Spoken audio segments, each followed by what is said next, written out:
Ilun liman lam yarani yaumal qiyamah, mengatakan kepada Siti Aisyah, "Ha Aisyah, celaka orang yang tak tengok muka ini nanti di hari kiamat." Kata Nabi SAW, katanya, "Man la yaraka yaumal qiyamah ya Rasulullah." Gal, siapa orang tak tengok engkau di hari kiamat ya Rasulullah? Qal man dzukirtu indahu falam yusalli alai. Disebut nama saya tak bersalawat kepada saya, kata Nabi SAW. Ya subhanallah, kenapa Nabi itu bagi tahu celaka yang tak tengok muka ini? Bukankah semua orang nanti di hari kiamat akan tengok keagungan Nabi Muhammad SAW yang diberikan oleh Allah Subhanahu wa taala kepada beliau? Kenapa juga Nabi memberikan kata-kata yang begitu tegas sehingga mengatakan celaka orang yang tengok, sehingga dijadikan ukuran di hari kiamat nanti orang yang berjaya dan orang yang yang gagal dengan melihat wajah Nabi atau tak melihat wajah Nabi. Yang tengok wajah Nabi dia berjaya, yang tak tengok wajah Nabi dia celaka. Celaka orang yang tak tengok muka ini nanti di hari kiamat, kata Nabi SAW. Wajah apa ini sehingga dikatakan demikian oleh baginda Rasulullah SAW?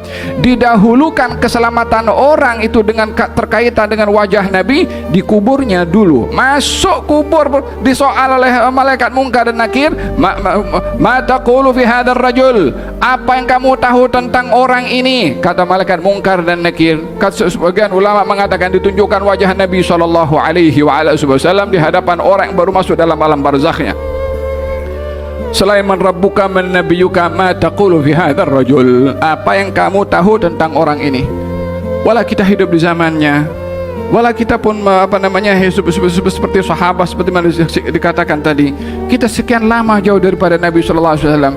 Adakah kita akan ditanya? Itu soalnya bukan kepada sahabat saja, tapi itu kepada semua umat. Lalu kalau begitu umat yang tak tengok Nabi macam mana? Ukurannya adalah pada ikutnya kepada Nabi SAW atau tidak. Yang ikut kepada Nabi 100 million %, dia akan jawab itu kalau Rasulullah Muhammad SAW, sebab sunnahnya, ajarannya, tunjuk ajarnya, syariatnya diamalkan. Bagaimana akan mengikuti kepada, tidak melihat kepada orang yang ajarannya diikuti setiap saat ketika selama hidup di atas muka bumi ini? Wallahi akan tengok dengan jelas. Hatta tak pernah melihat Nabi SAW selama berada di atas muka bumi ini, kalau syariatnya dilakukan, dia akan menjawab dengan lisannya begitu fasih kalau itu adalah Rasulullah sallallahu alaihi wa ala alihi wasallam.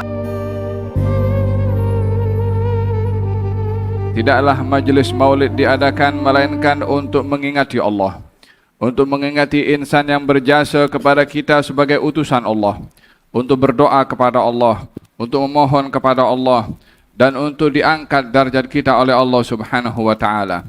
Tidak lain dan tidak bukan, itulah majelis maulid yang diadakan adalah untuk meraih pemberian. Tidak ada hal yang mungkar, tidak ada mengumpat orang, tidak ada mencercok orang, tidak ada mengurangkan hak orang lain. Semua yang kita lakukan dalam majelis-majelis maulid seperti ini adalah semua yang diajarkan oleh Nabi Muhammad sallallahu alaihi wa ala alihi wa sahbihi wasallam. Dalam hadisnya beliau ketika melihat para sahabat sedang berzikir kepada Allah secara berkelompok, kemudian ditanya oleh Nabi, ma ajlasakum? Apa sebab kamu semua duduk, yakni ketika duduk bersama-sama berzikir? Katanya, jalasna nazkurullah. Kami duduk berzikir kepada Allah karena menganugerahkan kepada kami adalah Islam dan diutusnya Nabi Muhammad sallallahu alaihi wa ala alihi wasallam. Katanya, Allahumma ajlasakum illa dzalik. Demi Allah, kamu tidak duduk kecuali untuk itu sahaja. Katanya, Allahumma ajlasana illa dzalik. Kami duduk hanya untuk itu sahaja, wahai Rasulullah. Kata baginda Rasulullah, aku mengambil sumpah daripada kamu bukan oleh kerana aku tak percaya jawaban kamu. Akan tetapi aku melihat bahwasanya Allah Subhanahu wa taala membangga-banggakan kamu di hadapan para malaikat. Pada majlis zikir Allah bangga kepada hambanya. Pada majlis ilmu Allah bangga kepada mereka yang duduk dalam majlis ilmu. Bagaimana Allah bangga? Adakah ada kekurangan kepada Allah Subhanahu wa taala sehingga Allah berbangga? Adakah majlis yang kita lakukan ini adalah kita lakukan dengan diri kita? Wallahi tidak ada seorang pun daripada kita yang melangkah daripada rumahnya ke tempat ini kecuali dia juga yang bagi petunjuk.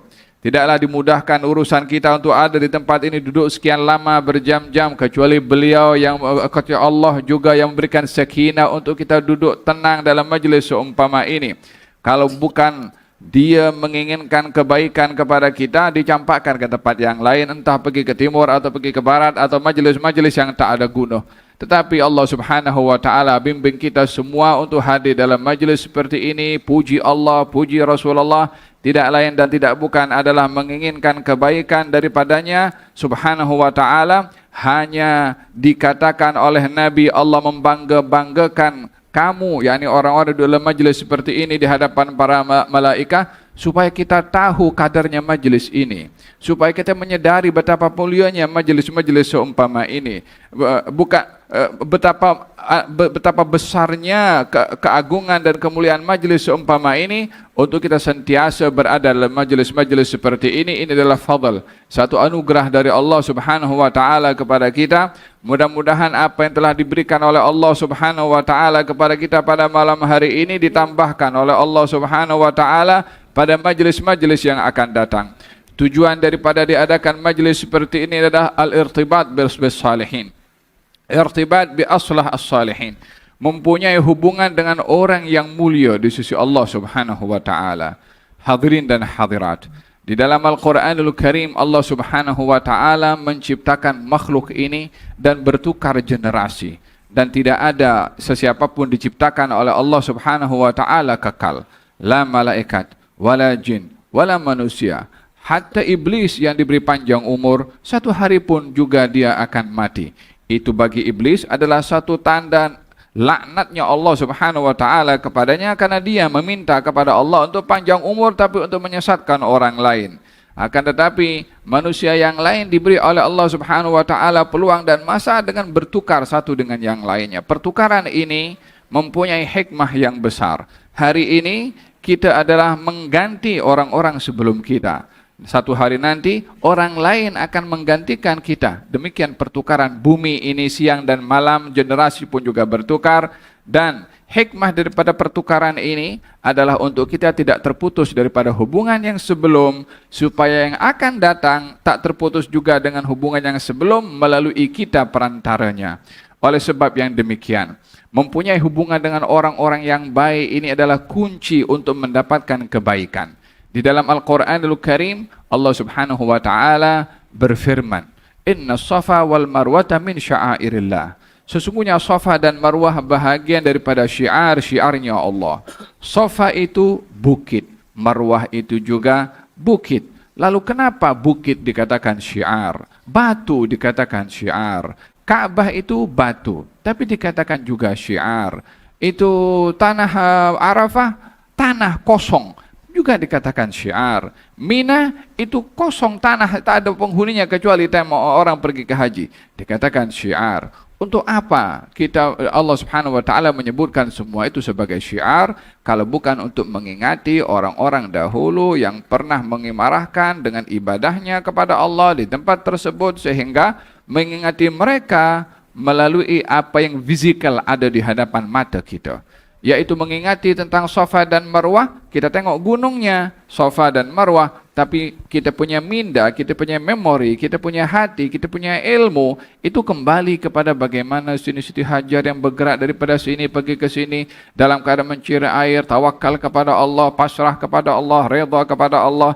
Itu yang bermain dalam fikiran kita, bukan kita membayangkan Safa dan Marwah berapa ketinggiannya, batu ini daripada batu apa. Tidak fokus kepada fizikal. Demikian juga ketika melihat kepada Ka'bah, ianya adalah batu, mungkin ditukar satu masa ke semasa dengan batu yang lain. Batunya itu tidak ada nilainya pada zat batu itu, tapi apa yang ada pada batu itu adalah apa yang Allah Subhanahu wa taala jadikan kepada Ka'bah untuk menjadi tempat kita menghadap kepada Allah Subhanahu wa taala. Sayyidina Umar bin Khattab melihat kepada Hajar Aswad, katanya, "Wallahi ya Hajar, sesungguhnya engkau adalah batu, tidak dapat memberikan manfaat ataupun mudarat. Kalau bukan oleh kerana aku nampak Nabi cium engkau, aku tak cium kepada engkau." Kata Sayyidina Umar mengatakan kepada Hajar Aswad, dia cakap kepada Hajar Aswad, dia bukan ingin berbicara kepada Hajar Aswad untuk memberitahukan kepada kita bagaimana melihat kepada sesuatu daripada mindar, daripada kacamata syariat yang dibawa oleh Nabi sallallahu alaihi wa ala alihi wasallam. Kata Sayyidina Ali mengatakan kepada Sayyidina Umar, "Ya Umar, ya Amirul Mukminin, itu Hajar Aswad akan memberikan manfaat juga, menjadi sebab mudarat bagi seseorang. Katanya, bagaimana itu wahai Abul Hasan? Kata Sayyidina Umar mengatakan kepada Sayyidina Ali, bukankah di akhirat nanti batu itu akan berbicara, diberi lidah oleh Allah Subhanahu wa taala dan memberitahukan kepada Allah orang yang datang dan mengucup Hajar Aswad dan disaksikan oleh Hajar Aswad itu sendiri. Oleh sebab itu kalau orang itu pergi ke tawaf mengatakan Allahumma imanan bika wa tasdiqan bi kitabika wa wafa'an bi ahdika. Ya Allah, dengan dasar iman kepada Engkau dan juga memenuhi janji kepada Engkau. Janji yang dimaksudkan adalah ketika orang mengambil janji dan sumpah kepada Allah untuk beriman, itu dicatat namanya dan diletakkan di Hajar Aswad. Itu Hajar Aswad akan menjadi saksi nanti di hari kiamat kepada mereka yang memenuhi ikrar dan janjinya kepada Allah Subhanahu wa taala. Oleh sebab itu, dijadikan semua itu wasilah untuk mendekati orang-orang yang mulia di sisi Allah. Tak cukup daripada itu, mengingati kepada orang-orang yang mulia melalui hari-hari dan juga melalui peristiwa-peristiwa. Allah Subhanahu wa taala berfirman dalam Al-Qur'anul Karim, "Wa dzakkirhum bi ayyamillah, inna fi dzalika laayatin likulli sabarin syakur." Wahai Musa, berikan peringatan kepada kaum-kaum kamu akan hari-hari kebesaran Allah. Yang dimaksudkan adalah Allah memerintahkan kepada Nabi Musa untuk mengingatkan kepada Bani Israel mengingati peristiwa-peristiwa besar. Peristiwa-peristiwa besar yang dimaksudkan itu adalah anugerah yang Allah Subhanahu wa taala berikan kepada Bani Israel. Turunnya al-manna was-salwa, makanan yang namanya al-manna was-salwa diberikan oleh Allah kepada Bani Israel. Turunnya bala yang diturunkan oleh Allah kepada Firaun, sehingga dengan bala itu binasalah Firaun. Beberapa dugaan untuk menyedarkan kepada Firaun dan kelompok-kelompoknya dengan turunnya macam-macam dugaan dari Allah Subhanahu wa taala. Kejadian-kejadian dan diselamatkannya Bani Israel daripada kejaran Firaun. Kejadian itu berlaku kepada Bani Israel, disuruh oleh Allah kepada Nabi Musa mengingatkan kepada Bani Israel supaya mengingati kejadian-kejadian itu. Kejadiannya sudah selesai, orangnya sudah yang dibinasakan sudah tidak ada lagi, Firaunnya sudah tidak ada. Untuk apa mengingatinya kalau bukan oleh pada peringatan hal-hal tersebut? Ada hikmah yang besar. Oleh sebab itu kita mengingati tentang peristiwa kelahiran Nabi Muhammad SAW. Kelahirannya sudah selesai, nabinya sudah menyampaikan, nabinya sudah kembali ke rahmat Allah Subhanahu wa taala. Tapi diingati juga sampai hari ini. Kenapa tiap tahun itu diingati bulan Rabiul Awal peristiwa kelahiran baginda Rasulullah SAW? Lah itu Bani Israel diperintahkan untuk mengingati peristiwa selamatnya Nabi Musa daripada kejaran Firaun kan juga setiap tahun juga pada 10 Muharram.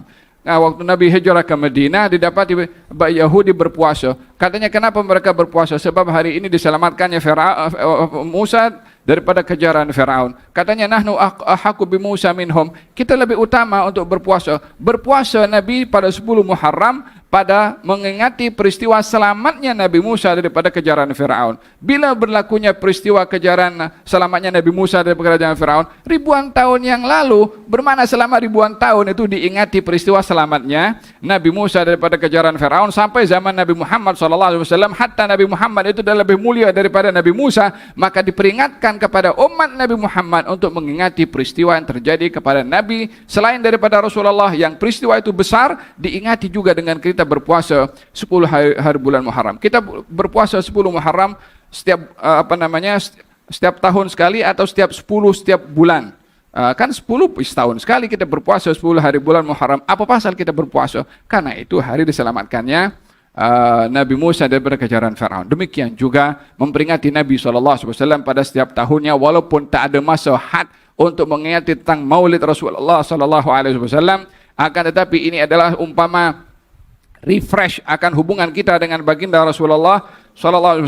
Bila bulan Ramadan kita ingat tentang puasa dan nuzulul Quran serta perang Badar. Bila bulan Rajab kita mengingati peristiwa Isra dan Mi'raj Nabi Muhammad SAW. Bila Rabiul Awal hari kelahiran baginda Rasulullah SAW. Itu sebab kenapa diraikan pada setiap tahun, tidak lain dan tidak bukan adalah untuk mengeratkan hubungan kita dengan Nabi Muhammad sallallahu alaihi wa ala alihi wasallam. Seperti mana kita dengarkan sebentar tadi, tidaklah cukup hubungan dengan baginda Rasulullah hanya sekedar cinta tanpa diikuti dengan pelaksanaan dan juga qudwah atau mengikuti kepada baginda Rasulullah. Hadirin hadirat, mari kita bersama-sama menghayati daripada peristiwa kelahiran Nabi Muhammad sallallahu alaihi wa ala alihi wasallam dengan quwwatul irtibat, dengan kekuatan hubungan dengan baginda Rasulullah sallallahu alaihi wasallam. Nabi itu memberikan keynote untuk kita ini memahami, menghayati makna yang dikatakan oleh Nabi SAW. Katanya, aqrabukum minni manzilan yaumal qiyamah. Orang yang paling dekat dengan aku nanti di hari kiamat. Ya, ini berbicara tentang dekatnya dengan Nabi. Tadi dikatakan yang paling susah itu orang kalau jauh daripada Allah atau jauh daripada Rasulullah SAW. Kalau Imam Abdullah bin Al-Haddad mengatakan, asgamani hijranuhu fakana bil wasli syifa. Yang menyakitkan saya itu kalau ada hijrah, yakni dijauhkan daripada kekasih. Itu penyakit yang paling menyakitkan yang tak dapat dan tak ada ubatnya kecuali apa yang dapat mengobati rasa hijrah ini atau al-hajr. Dijauhkan daripada kekasih. Apa ubatnya? Fakana bil wasli asyifa.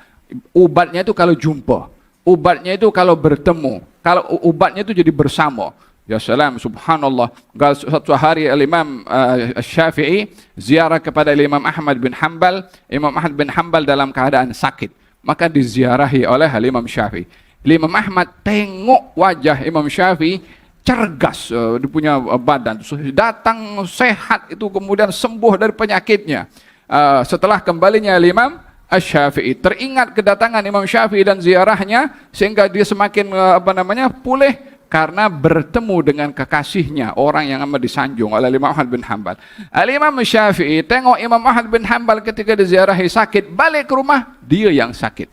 Karena melihat kekasihnya sakit, balik ke rumah dia pun sakit juga. Imam Ahmad bin Hanbal dengar Imam Syafi'i sakit, maka keluar daripada rumahnya, diziarah Imam Syafi'i. Maka Imam Syafi'i tengok Imam Ahmad bin Hanbal sudah sembuh, dia pun sembuh juga. Bukan Panadol obatnya, bukan antibiotik obatnya.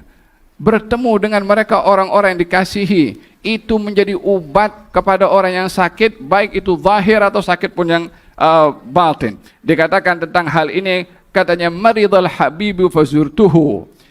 Orang yang saya kasihi ini sakit, maka saya ziarah kepadanya. Famaridtu min asafi alaih.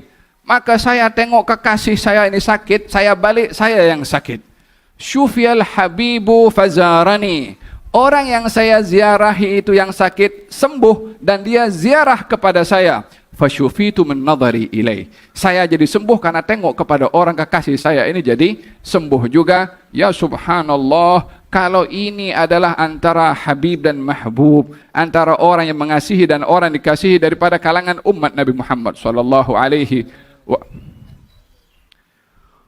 wa ala alihi wasallam. Alangkah kalau kita dapat tengok kepada Rasulullah sallallahu alaihi wasallam atau dapat bertemu dengan Rasulullah sallallahu alaihi wasallam. Jangan sampai jauh daripada Rasulullah sallallahu alaihi wasallam. Kalau beliau memberikan satu keynote untuk dekat dengan beliau dengan kathratus salam, aqrabukum minni manzilan yaumal qiyamah aktsarukum alayya salah. Orang yang paling dekat dengan aku nanti di hari kiamat adalah orang yang dia banyak bersalawat kepada aku. Wailun liman lam yarani yaumal qiyamah. Mengatakan kepada Siti Aisyah, Aisyah, celaka orang yang tak tengok muka ini nanti di hari kiamat. Kata Nabi SAW, katanya, man la yaraka yaumal qiyamah ya Rasulullah. Gal, siapa orang tak tengok engkau di hari kiamat ya Rasulullah? Qal man dzukirtu indahu falam yusalli alai. Disebut nama saya tak bersalawat kepada saya, kata Nabi SAW. Ya subhanallah, kenapa Nabi itu bagi tahu celaka yang tak tengok muka ini? Bukankah semua orang nanti di hari kiamat akan tengok keagungan Nabi Muhammad sallallahu alaihi wasallam yang diberikan oleh Allah Subhanahu wa taala kepada beliau? Kenapa juga Nabi memberikan kata-kata yang begitu tegas sehingga mengatakan celaka orang yang tengok, sehingga dijadikan ukuran di hari kiamat nanti orang yang berjaya dan orang yang yang gagal dengan melihat wajah Nabi atau tak melihat wajah Nabi. Yang tengok wajah Nabi dia berjaya, yang tak tengok wajah Nabi dia celaka. Celaka orang yang tak tengok muka ini nanti di hari kiamat, kata Nabi SAW. Wajah apa ini sehingga dikatakan demikian oleh baginda Rasulullah SAW? Didahulukan keselamatan orang itu dengan terkaitan dengan wajah Nabi di kuburnya dulu. Masuk kubur disoal oleh malaikat Munkar dan Nakir, ma taqulu fi hadzal rajul? apa yang kamu tahu tentang orang ini? Kata malaikat Munkar dan Nakir. Kata sebagian ulama mengatakan ditunjukkan wajah Nabi SAW di hadapan orang yang baru masuk dalam alam barzakhnya. Selain man rabbuka man nabiyuka ma taqulu fi hadzal rajul. Apa yang kamu tahu tentang orang ini? Wala kita hidup di zamannya. Wala kita pun hidup seperti sahabat, seperti mana dikatakan tadi. Kita sekian lama jauh daripada Nabi SAW. Adakah kita akan ditanya? Itu soalnya bukan kepada sahabat saja, tapi itu kepada semua umat. Lalu kalau begitu umat yang tak tengok Nabi macam mana? Ukurannya adalah pada ikutnya kepada Nabi SAW atau tidak. Yang ikut kepada Nabi 100 million %, dia akan jawab itu kalau Rasulullah Muhammad SAW, sebab sunnahnya, ajarannya, tunjuk ajarnya, syariatnya diamalkan. Bagaimana akan mengikuti kepada, tidak melihat kepada orang yang ajarannya diikuti setiap saat ketika selama hidup di atas muka bumi ini? Wallahi akan tengok dengan jelas. Hatta tak pernah melihat Nabi SAW selama berada di atas muka bumi ini. Kalau syariatnya dilakukan, dia akan menjawab dengan lisan yang begitu fasih kalau itu adalah Rasulullah sallallahu alaihi wa ala alihi wasallam. Adapun orang yang jauh daripada Rasulullah, la ikut Rasulullah, wala hadir majlisnya Rasulullah, wala berselawat kepada Rasulullah dan tak tahu apapun. Ketika ditanya, "Ma taqul fi hadzal rajul?" Qala la darait wala talait. Kalau engkau tak akan tahu dan kena sekali di alam barzakhnya dengan adab wal iyadu billah ketika ditunjukkan wajah Nabi dan dia tidak boleh menjawabnya. Hadirin hadirat yang dirahmati oleh Allah, kita ingin tengok wajah itu di sini di dunia, dan kita tengok wajah itu di barzakh, dan kita ingin tengok wajah itu nanti di hari kiamat, dan kita ingin tengok wajah itu nanti di syurga. Itu yang menjadi impian kepada orang yang mencinta. Kata sebagai penutup, kata Imam Al-Busiri, dia mengatakan, "Na'am sara taifu man ahwa fa'arraqani wal hubbu ya'taridu al-ladzati bil alami." Berbicara tentang orang pencinta kepada yang dicinta, kalau cintanya itu betul-betul maksimum, maka dia tak boleh tidur. Cinta kepada orang yang amat dicintai, dia akan menjadikan yang mencinta menderita. Ini bukan cakap romantik ini. Ini berbicara tentang mencintai Nabi SAW. Ya'taridul ladzat bil alami. Kelezatan akan berubah menjadi sakit. Apakah yang menjadi penyakit yang paling berbahaya kepada pecinta? Penyakit yang berbahaya kepada pecinta adalah bila berpisah daripada yang dicinta. Kita tak mau itu berlaku. Kita berharap kepada Allah, mudah-mudahan majlis ini adalah majlis yang mengeratkan hubungan kita dengan beliau sallallahu alaihi wasallam. Mudah-mudahan majlis ini adalah menyuburkan hubungan kita dengan beliau. Ingatan kita, perbuatan kita, tutur kata kita, hubungan spiritual kita dengan baginda Rasulullah sallallahu alaihi wa ala alihi wasallam, sehingga hal ini menjadi sebab hubungan kita kepada beliau nanti di akhirat, ya rabbal alamin. Ya rabbal alamin, ya rahmanu ya rahim, salli rabbi wa sallim على خير